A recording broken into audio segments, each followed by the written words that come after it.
First thing you're supposed to do. I don't know how you guys keep saying this, so make sure you know. What's the first thing we're supposed to do with an unbeliever? Love them. That wasn't good. One more time. What's the thing we do with the unbeliever first? Love them. Love them. Okay? I want that understood because I hear time and time again how not loving Christians can be.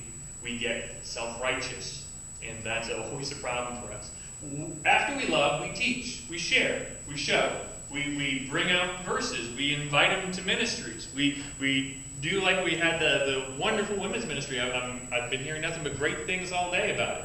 We take them to a men's breakfast. We bring them to a Wednesday night service. We bring them to a Sunday morning. We teach them. We let them know, especially through our own example.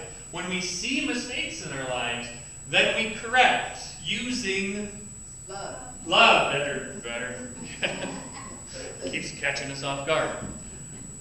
When we've shown them love, when we have taught them, when we've corrected them with love, sometimes we need to rebuke and say, okay, I've taught you, I've shown you, I've explained to you, I've brought others to you. You really need to set this right in your life because this is what's happening. Still in love. People hear rebuke and they think nasty. They think yardstick in the backyard or pulling down a switch off the tree. Rebuke. Correct.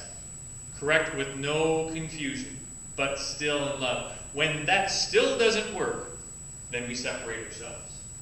We have loved, we have taught, we have corrected, we have rebuked.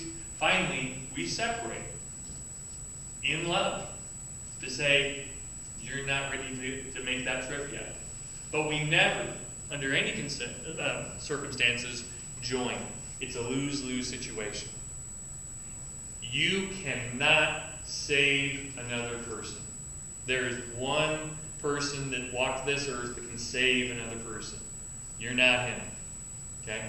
You can pave a road, you can open a path, you can make it easier for that person to come to Christ. But you don't save them. We see in 1 Corinthians chapter 7, verse 15, but if an unbeliever leaves, let it be so. The brother or sister is not bound in such circumstances. God has called us to live in peace. That's pretty important. That's something we need to catch in the back of our mind. Some of us try and try and try, and we harp and we beg and we plead and we cajole and we threaten. We are told to, if the unbeliever leaves, let them leave. You are not bound. You are released at that point, Paul tells us, once they walk away. God has called you to live in peace with them. Are you being peaceable if you're nagging and complaining and cajoling and threatening?